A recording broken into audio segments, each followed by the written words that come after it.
but we have a special little interruption here because we have a guest appearance here from Fernando Pacheco, who's from the brilliant Bodegas Viña Elena. So we are looking at a fourth generation within the business, and he's agreed, for better or worse, to do this very short presentation so you can really get to understand Jumilla at greater detail. So hello, Fernando. Hi, Jimmy. Great. And it's great to have you on board. Thank you for doing this. Thank you. Thank you for your invitation. Fernando's going to take you through the story about the bodega, a little bit about Monastrell, the soil, the geology, the climate. Over to you, Fernando. So, guys, nice to meet you, to everybody. So my presentation is going to be really short one. And my idea is to present the winery. The name of the winery is Bodegas Viña Elena. And the structure is going to be like this, 3 points, a story. Then I am going to talk about the Monastrell, the soil, the climate, and then I will explain the wines.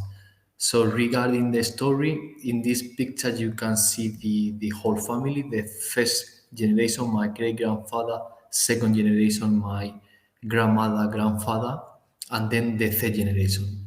Here you can see Elena Pacheco and my mother, Emi Pacheco. They are both running the business right now. Oh, great. And then of course you, the fourth generation. Yes, exactly. The fourth generation is going to be here. In this one, you can see Emi, my mother, Elena, my aunt, both running the business, and then in my case, running the expo department, and my two sisters running the tourist season department. Great. Fantastic.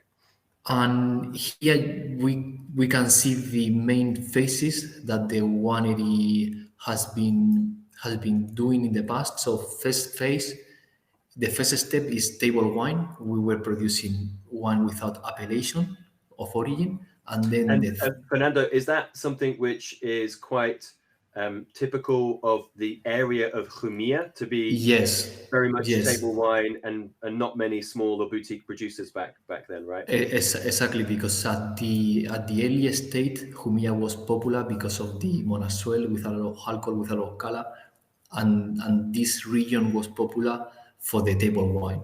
Right. Good table wine, and the other wineries from Spain come here to buy wine. Okay. For example, from the north of Spain, because this wine was a high alcohol wines, and they were using the wines to add to the other wines, to get more body. Right. Then the second step was in 2002, where the third generation started to bottle the wine in glass under the appellation Jumilla. Okay. In that time, we were blending different plots around the whole appellation. Right.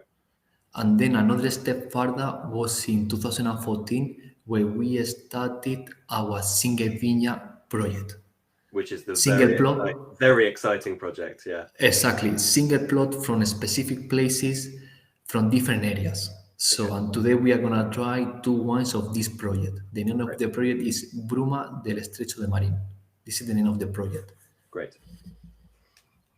So this is the new winery, the new facility, and then the Monastrell. The Monastrell is, when we talk about Monastrell, is always about bush wine. Okay, we don't use wires because we don't need to use wires, because the Monastrell, the shoots are really straight and low density, very important. We will see later some pictures that you will see that this low density is around 1,500 vines per hectare. Okay. Basically, because our climate is really dry climate. Mm-hmm. Okay. And then dry climate is a dry farmed Monastrell. Jumilla is one of the key regions in the entire world for organic wines, because we have a dry climate, we don't have humid conditions, so we don't have problem with fungal disease. And this is very important. And is there irrigation in place in the vineyards, or no. We don't irrigate the vines. And it's also important to remember that one of the main problems that we have in the region is the water. The water is quite limited. Yeah. So that's why the Monastrell is dry farmed, because the water is very limited. We don't have enough water to irrigate the Monastrell. Okay, and And this is across Jumilla, right? Not just your philosophy, but everywhere. cross Jumilla, Okay. yes. And then very important, the root system has to be deep. Okay, for example, last vintage 2022, 2021, and 2020 was a warm vintage, Hmm. early vintages, and we saw that some young vines are suffering the water stress a lot Right. because the root system is not really well established. Hmm. So that's why in this region, the old Monastrell, the old plots are really important because of the roots. The Yeah. roots are really well established, and the Monastrell can survive during the long and dry summers. Because imagine June, July, August without rain. So the Monastrell has to like survive during summer without no rain. So that's why the roots, the deep root system are very important. Right. Okay. And then you've got some really old vines, right, as well. And some of them pre-phylloxera. Can you have some pre-phylloxera Exactly. vines? We have a couple of plots that are ungrafted vines. Wow. Okay. That's fantastic. And do you have a special name for these ungrafted vines? Yes, in here we call Pie Franco. Piefranco. Yeah. So Quentin will be talking a little bit about Piefranco on after this presentation. So he's got some pictures on that. But is there any regulation around that to be classified as Not Piefranco? yet. Not Not yet. yet. Okay. Not yet. Right. Not Cool. yet. And then the soils basically is limestone soils, chalky soils, and also we have soils, sandy soils and clay soils. Right. Basically, clay soils are more located in the center of the valleys, the clay, Yeah. and then the sandy soil is more for the north of Jumilla, and the south of the appellation is basically really limestone soils. So around, say, like the Segura River, for instance, you've got more clay based around that river. Exactly. Okay. And then above that, it's more sandy, and then below, it's more limestones. Yes, Segura River is around 70 kilometers from the region. Right. Okay. Okay. Okay, Cool. and then the Mediterranean climate. Mediterranean climate means really dry and long summers. Normally, main season for rain is spring and autumn, Okay. and then winter. Normally, in winter is dry Hmm. and is mild winter. It's not Right. really cold winter. Yeah. And it's very important this climate for the Monastrell because Monastrell needs a lot of heat in September Yeah. because September is gonna be the key month for ripeness. Hmm. So that's why the Monastrell is the main variety in our region because of that. If we go Okay. to, for example, to Ribera del Duero or Rioja, they in let's say in end of August, early September, the temperature is completely different Hmm. in comparison with our region. In Rioja, Ribera del Duero, it's cold. Yeah. Starts to drop So down. Yeah. yeah, that's why the Monastrell is not gonna arrive in the north of Spain. And when are May, you picking Monastrell here then? Of course, you've got different sites, but is it like throughout October, yes. early October, or? So let's go to the next slide. So well, in this one is a key is a really nice picture where you can see the Monastrell Mhm. because the Monastrell is low density, as I said before, between vines is around normally is 2.5, 2.7 meters. Right. Wow. This is the way that we plant the Monastrell because, as I said before, we don't have enough water, so that's why the roots need a space to Yeah. absorb the moisture and the nutrients. Yeah. If we put more vines per hectare, the Monastrell are gonna suffer a lot the water And and stress. and this has got a lot of limestone in it as well. So is this Yes, is this exactly. This is is the this in the south of the south? Yeah. appellation. Yeah, Cool. this is the Right. south. And and then the map. Here, Jumilla is a combination of different towns. The main town is Jumilla, Hmm. and the name of the appellation is Jumilla. But then we can see here different towns like Ellín, like Albatana, Tobarra, Ontour, Fuente Álamo, Montalegre del Castillo. So And that's this is Jumilla just there, right? So yeah. yes, and this is the whole appellation. So we are located at the south, at the south, and the altitude here is 360 meters above sea level. And then we have another state of vines at the north at 700 meters. Okay. And these are the two ones that we are gonna try. Great. So yeah, let's get stuck into those wines then, if we can. So talk to us about your single vineyard project, Fernando. So we started in 2014 bottling the small plots from these areas to see the difference. Yeah. And we saw difference. Main one is the harvest, because we harvest end of August at the south. So 24th of August normally we start harvest of Monastrell. Wow. Okay. And then in the north we harvest mid-September. Wow. Okay. So there's about sort of 3 weeks difference between your harvest dates. Exactly, 3 weeks difference, and this is gonna affect a lot to the wines. Yeah. Because at the south everything is fast, so the ripeness process is always fast.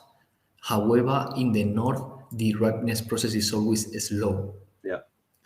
Okay, so at the south we always try to produce like a fruit-driven wines, and then at the north we like to have wines with more structure, with more tannins, with Yeah. more body. Yeah. This is the idea. And the rain in the region is around 300 liters, millimeters per year. Wow. So Okay. 300 liters per square meter. And is there a big difference between the rain from around the bodega and up towards the high altitude? Exactly. Normally at the north is raining more. Around 100, 200 liters more than the south. Okay, cool. So this is very important as well. So at the south, always Monastrell is suffering more. And So you are you the kind of the first bodega to do this single vineyard system in Jumilla, or are there others that are doing So this? I think that there are now need more bodegas doing this kind of single vineyard wines. Right. But in our case, at the south is only our winery. Right. So producing Monastrell at the south at 360 meters is only our winery. Right. So at the north there are more wineries. Okay. So because as I said, at the south is always more difficult Right. for the Monastrell because of the climate. Cool. So the first one is gonna be Marim. So the name of the one is Paraje Marim. Paraje means valley, and Marim is the name of the valley. Is the name of our location. So we are located at the south at Marim Valley. And Marim is a combination of different plots around the winery. Okay, so always Marim harvest end of August, and then Finca Secures, the next wine, is located at the north, 700 meters, 30 kilometers from the winery. Harvest always mid-September. Great. Okay.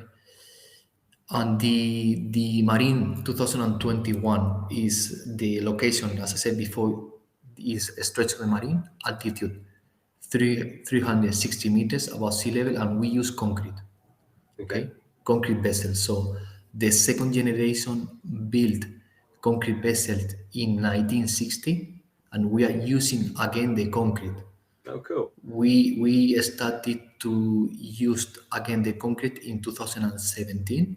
We like the style, and we are still using the concrete vessel. So we are lucky because we have the old concrete vessel, and for us this wine has a really sentimental component because of that, because we are using the old facility from the first second generation.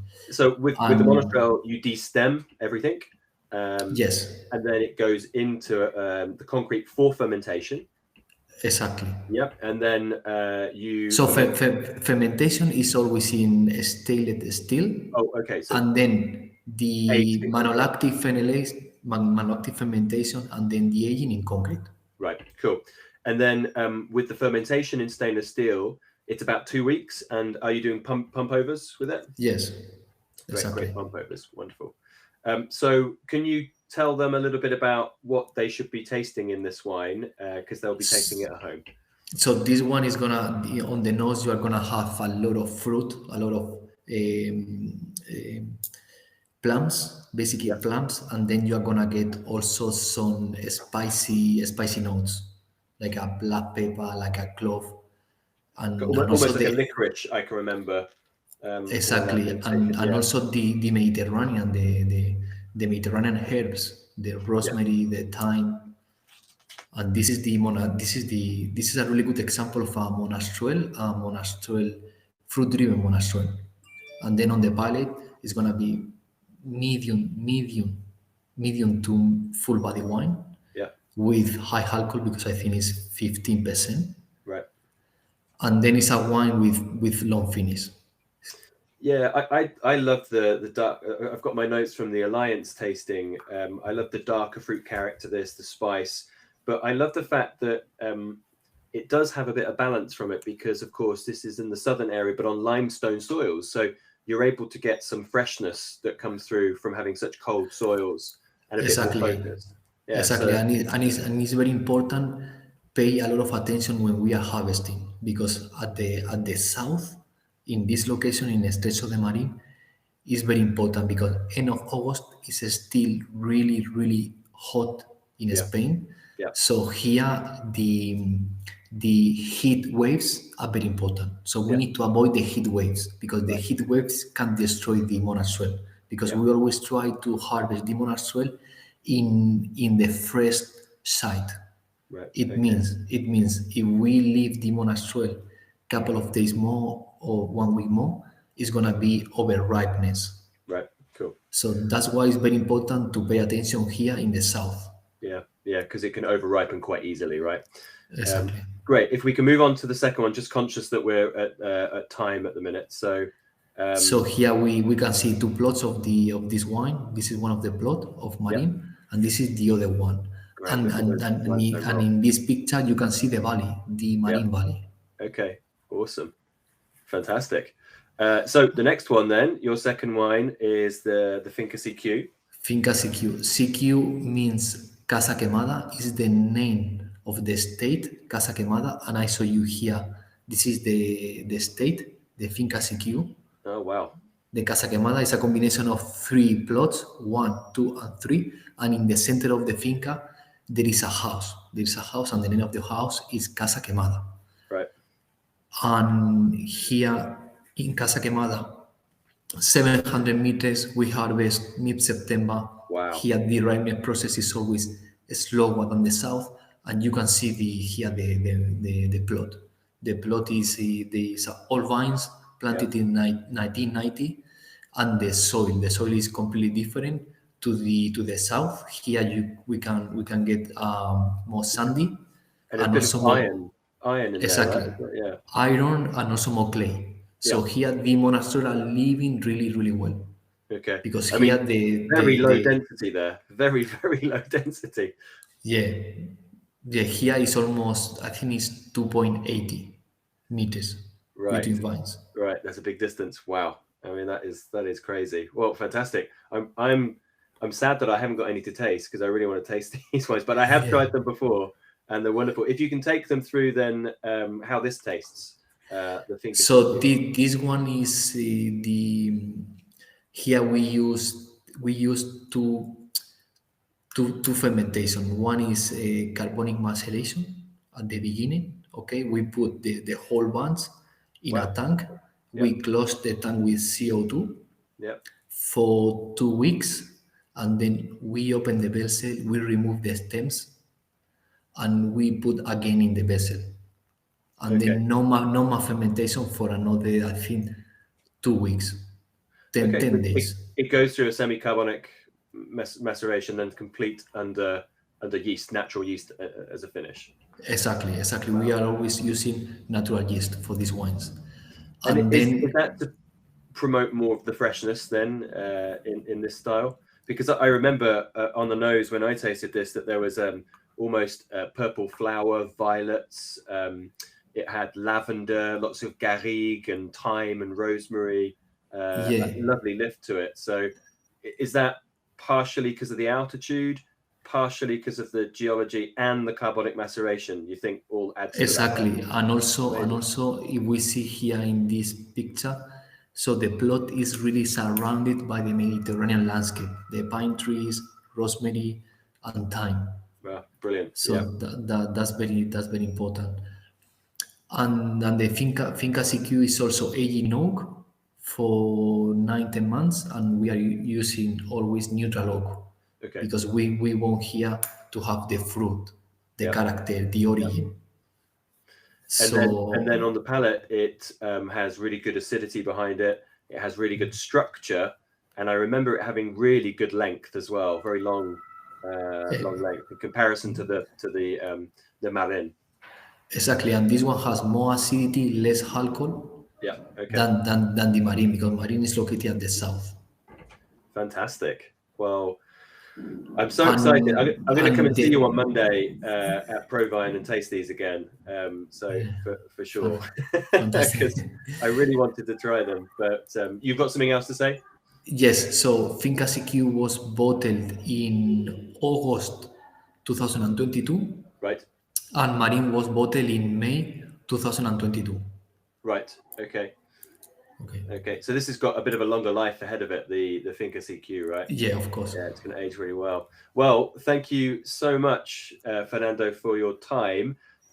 I promised like 10 or 15 minutes. We've gone up to about 25, which is absolutely fine.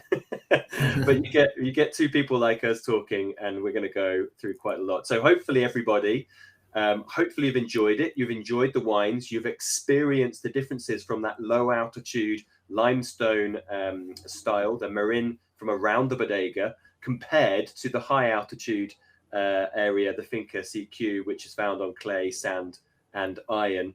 And really, you can taste the differences. So this is not just a region that makes simpler Monastrell, of course, which it has done and still does in the past. There now is this wonderful emerging production of single vineyard sites, which you can really taste the expressions of Monastrell. So Fernando, thank you very much. Thank you. Thank you for your invitation. Bye-bye, everybody. Thank you. Bye-bye. Thank you.